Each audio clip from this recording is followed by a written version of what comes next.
पत्नी भाव से देखें तो भगवान भी हमारे पति हैं। ये साधारण जीव है। नैव स्त्री नैव पुमांसो न च वायो नपुंसकः यत्र यत्र शरीर माद्यन्ते तत्र तत्र स्वच्छृणु। ये न स्त्री है न पुरुष है, ये बस शरीर बदलता है, आत्मा तो वही है। चाहे इस आत्मा को स्त्री के शरीर में डाल दे भगवान और चाहे पुरुष के शरीर में डाल दे, तो भगवान के लिए कोई महत्व है क्या? साधारण सी बात है। एक पिता के लिए चाहे वह पुत्री है और चाहे पुत्र है, एक समान भाव से देखता है। उसके अंदर स्त्री हो गई, कन्या हो गई, तो उसका भाव नहीं बदलता। हमारे संप्रदाय में, हमारे धर्म में, हमारे सनातन धर्म में, अन्य धर्मों की तो बड़ी बड़ी विडंबनाएं। धर्म तो है ही नहीं, वो धर्म तो एक सनातन धर्म है, वो तो पंथ है, संप्रदाय है। धर्म एक केवल सनातन धर्म है, हिंदू धर्म है अनादिकाल से। आप विश्वास मानिए, इस धर्म का कोई समय नहीं है। कोई 1400 साल पहले हुआ, कोई 15-2000 वर्ष पूर्व हुआ, यहाँ तो अनादिकाल से यह धर्म चला आया है और इसका कोई आदि नहीं है और कोई अंत भी नहीं है। बोले वृंदावन बिहारी लाल की जय हो। भगवान के लिए जो स्त्रियां थी वो केवल जीव थी, केवल जीव थी। नैव स्त्री नैव पुमांसो। और भगवान हमेशा जीव को आनंद देते हैं। जिस प्रकार हम लोग यहाँ बैठे हैं, तो हो सकता है कुछ लोगों को आनंद ना आवे, या हम मजबूरी में बैठे तो अलग बात है। यदि मजबूरी में बैठेंगे तब तो नहीं आएगा। यदि प्रेमवत बैठेंगे, यदि व्यवहार निभाने के लिए आएंगे, तब आनंद नहीं आएगा। यदि वास्तविक कथा श्रवण की दृष्टि से हम आते हैं, तो वास्तव में हमें भगवान के नाम में, भगवान का नाम कोई भी कहे, आनंद आएगा ही आएगा। भगवान का नाम ही आनंद है, जो आनंद सिंधु सुख राशि। आनंदोति ब्रह्मे द्विजानात आनंदे विखल विमानि भूतानि जायन्ते आनंदेन जातानि जीवन्ति आनंदम प्रयन्त्यभिषम विसन्ति।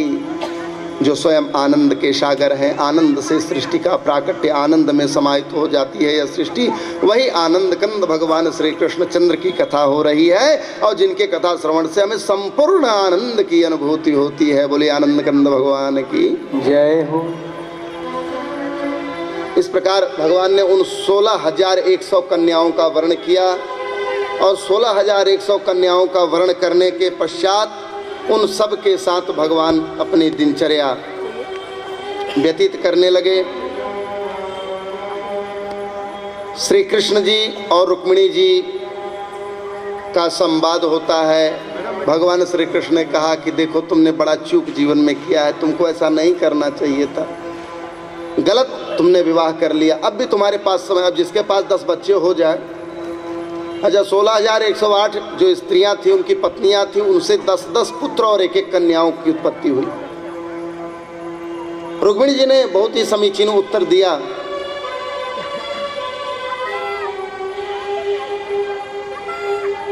बाणासुर की पुत्री उषा थी, उसने स्वप्न में अनिरुद्ध को देखा। उसकी एक सहेली थी चित्रलेखा।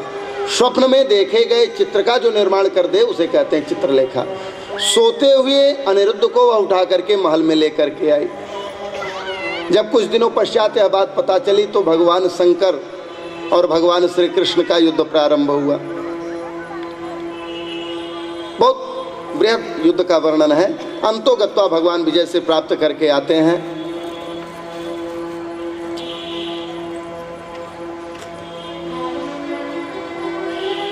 एक बार समस्त बालक भगवान के कंदुक क्रीड़ा कर रहे थे। उसी समय गेंद खेलते खेलते कुएं में चली गई और वहां एक गिरगिट, विशाल गिरगिट दिखाई पड़ा।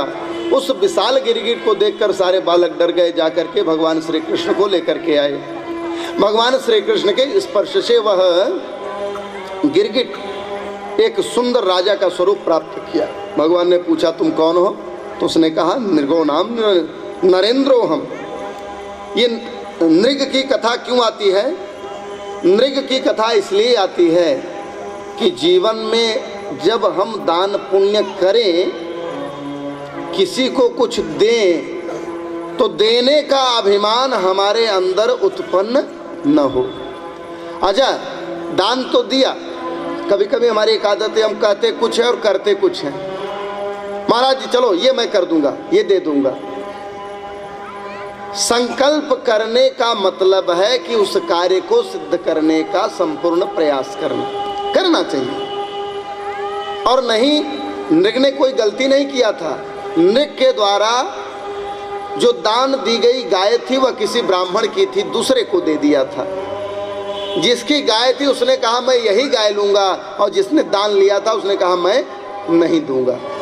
इतनी सी बात थी, और इतनी सी बात का समाधान राजा नृग नहीं कर सके। उन्होंने कहा कि आप लोग लड़ाई कर रहे हैं, ये ठीक नहीं है। एक काम कीजिए कि आप लोग को मैं ढेर सारी गाय दे दूंगा, लेकिन झगड़ा बंद कर दीजिए। उन्होंने कहा जाओ, तुम गिरगिट की तरह बात बदल रहे हो तो गिरगिट ही हो जाओ। और राजा नृग गिरगिट हो गए। भगवान ने उनको अपने धाम भेजा। नारद जी महाराज आते हैं और वहां भगवान की दिनचर्या देखते हैं। उन्होंने देखा कि भगवान की अलग अलग 16,108 कमरों में अलग अलग किस प्रकार से भगवान रहते हैं। जैसे कोई बहुत बड़ा व्यक्ति हो, अभिनेता हो, नेता हो, तो उसके जीवन शैली के विषय में हमारे जानने की आकांक्षाएं रहती हैं कि कैसे व्यक्ति रहता है, उठता है, बैठता है, नहाता है। वो जैसे हम हैं वैसे वह भी है, लेकिन हमको विश्वास नहीं होता। जैसे हमारा जीवन है, जैसे हम घर में रहते हैं, वैसे वो भी घर में रहते हैं। लेकिन नारद जी ने भगवान की दिनचर्या को देखने की दृष्टि से भगवान के पास आए और अलग अलग जगह भगवान से मिले। तो देखा कहीं भगवान पूजा कर रहे हैं। नारद जी ने कहा महाराज किसकी पूजा आप कर रहे हो? कहे नारद जी जो हमारी पूजा करता है हमें भी उसका ध्यान, जो हमारा ध्यान करता है हमें भी उसका ध्यान करना पड़ता है। भगवान भगत के वश में हैं। भगवान अहम भक्त पराधीनो यह स्वतंत्र इवद्विज साधुभिर्ग्रस्त हृदयोर भक्तैर भक्त जन प्रिय। भगवान ने कहा मैं भक्त के अधीन हूँ, और जो भक्त में मेरा चिंतन करता है मुझे भी उसकी चिंता करनी पड़ती है। भगवान भी एक नाम लेते रहते हैं और हम भी एक नाम लेते रहा करें। भगवान का वह नाम हमारे जीवन में जो परमात्मा लेते हैं, भगवान श्री कृष्ण लेते हैं, वह नाम यदि हम लें तो हमारा भी जीवन संवर जाएगा। क्या नाम लेते हैं? क्या आदत हो गई है उनकी? राधे राधे राधे कहने की आदत सी हो गई है। राधे राधे राधे कहने की आदत सी हो गई है। राधे राधे कहने की आदत सी हो गई है। श्री जी के चरणों में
गई है।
समाप्त कर दो जीवन, चाहे जीवित रखो, लेकिन अब चाहे डुबा दो या बना दो, कोई गम भी तो नहीं। अब चाहे डुबा दो या बना दो, कोई गम भी तो नहीं। हमको तेरे नाम, हमको तेरे नाम में बहने की आदत सी हो गई है। राधे राधे राधे कहने की आदत सी हो गई है। राधे राधे कहने की आदत सी हो गई है। क्षमा प्यारे आ खड़ी हूँ तेरे नाम के सहारे। क्षमा प्यारे आ खड़ी हूँ तेरे नाम के सहारे। राधे राधे राधे राधे राधे राधे राधे राधे राधे राधे राधे राधे राधे राधे राधे राधे बोल।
अपनी चर्चा कर देते हैं। लेकिन भगवान सुने या ना सुने उससे हमारा कोई संबंध नहीं है, लेकिन हमारी जो आदत है वो बनी ही रहनी चाहिए। मेरी फरियाद में न तुमने कोई गौर ही किया, मेरी फरियाद में न तुमने कोई गौर ही किया। बीती बातों को दोहराने की आदत सी हो गई है, बातों को दोहराने की आदत सी हो गई है। राधे राधे, प्रेम से आप लोग भी साथ में, आदत सी हो गई है। राधे राधे, राधे कहने की आदत सी हो गई। श्यामा प्यारे आ खड़ी हूँ तेरे नाम के सहारे, श्यामा प्यारे आ खड़ी हूँ तेरे नाम के सहारे। राधे राधे राधे राधे राधे राधे राधे राधे राधे राधे राधे राधे राधे राधे बोल, राधे बोल, राधे बोल, राधे बोल, राधे बोल, राधे बोल, राधे बोल, राधे राधे कहने की आदत सी हो गई है। राधे राधे, राधे कहने की आदत सी हो गई है, आदत सी हो गई है, आदत सी हो गई है। राधे राधे राधे। हमारा जी आपका तो काम ही है, आप कहते रहिए, हमसे क्या मतलब है। राधे राधे राधे। मास्टर साहब, आप नहीं बोलेंगे तो आपको देख करके कोई नहीं बोलेगा। जब राधे की बात आए तो कुछ मत बोलिए, फिर तब थोड़ा सा आराम दीजिए। बाकी तो राधे राधे बोलिए, बोलेंगे नहीं तो आगे चलेंगे नहीं। राधे राधे राधे कहने की आदत सी, क्या बात है। राधे राधे राधे कहने की आदत सी हो गई है। श्यामा प्यारी आ खड़ी हूँ तेरे नाम के सहारे। ये जो शब्द है राधे शब्द, यदि सच में इसको आपने आदत बना ही लिया तो ये समझिए कि आपने जीवन में सारी कथा को अवगाहन कर लिया, कुछ शेष नहीं रह जाता। इसलिए राधे राधे राधे कहने की आदत सी हो गई है। राधे राधे राधे कहने की आदत सी हो गई है। श्यामा प्यारे आ गई हूँ तेरे नाम के सहारे, श्यामा प्यारे